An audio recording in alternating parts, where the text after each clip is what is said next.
আমাদের মধ্যে যারা মুভি লাভার রয়েছেন, তো 2008-9 দিকে একটা সিনেমা মুক্তি পেয়েছিল যেটার মুখ্য চরিত্রে অভিনয় করেছিল বলিউডের সালমান খান, যেটার নাম ছিল ওয়ান্টেড। তিনি একজন বড় পুলিশ কর্মকর্তার চরিত্রে অভিনয় করেছিলেন, যেটা আমরা সিনেমার শেষ অংশে গিয়ে জানতে পারি, কিন্তু পুরো মুভিটাতে সে একজন গ্যাংয়ের সদস্য থাকে। সিনেমাটা ওই সময় সুপার ডুপার হিট হয়েছিল। এখনো ইউটিউবে যখন সামনে পড়ে হয়তো আমরা অনেকেই দেখি। সিনেমাটাতে আপনারা হয়তো দেখেছেন যে একটা জায়গায় দুই গ্যাংয়ের মধ্যে বিভিন্ন বিষয় নিয়ে কথা হচ্ছিল। তো রাধে যে ক্যারেক্টারটা, মানে সালমান খান, তিনি বলছেন যে আমি শুধু টাকার জন্য কাজ করি। হিন্দি সংলাপটা এমন ছিল যে मैं सिर्फ মানি ভাইকে লিয়ে কাম করতা হুঁ, মানে হচ্ছে যে আমি শুধু টাকা ভাই, মানে মানি ভাই, মানে হিন্দিতে এরকমই শোনা যায়। তো আমি হয়তো ভালো করে ট্রান্সলেট করতে পারছি না। তো সে শুধু টাকার জন্যই কাজ করে। এই যে কথাটা, এটা কিন্তু খুবই গুরুত্বপূর্ণ একটি বিষয়। আমাদের পৃথিবীতে আমরা কিন্তু সবাই কিন্তু টাকার পেছনে ছুটছি। টাকা ছাড়া আসলে কেউ আপনাকে ভালোবাসবে না, আপনি সম্মান পাবেন না। আপনার কত টাকা রয়েছে এটার উপর মানুষ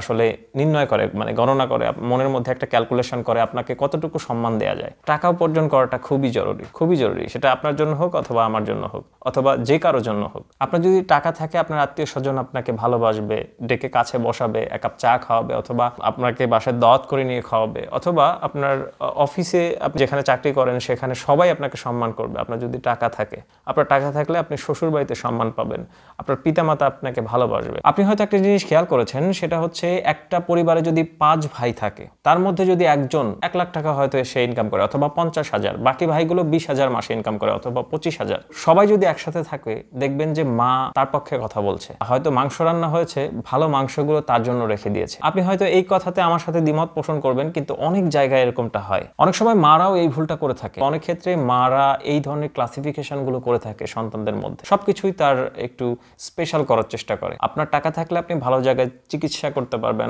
আপনি ভালো খাবার খেতে পারবেন। টাকার অবশ্যই প্রয়োজন রয়েছে। আপনি হয়তো কঠোর পরিশ্রম করবেন, প্রচুর টাকা ইনকাম করবেন, কিন্তু সেটার মিসইউজ করা থেকে আমাদেরকে বিরত থাকতে হবে। কারণটা হচ্ছে যে টাকারও কিন্তু অভিশাপ রয়েছে। আপনার টাকাটা আপনি সঠিকভাবে সঠিক জায়গায় ব্যয় করবেন।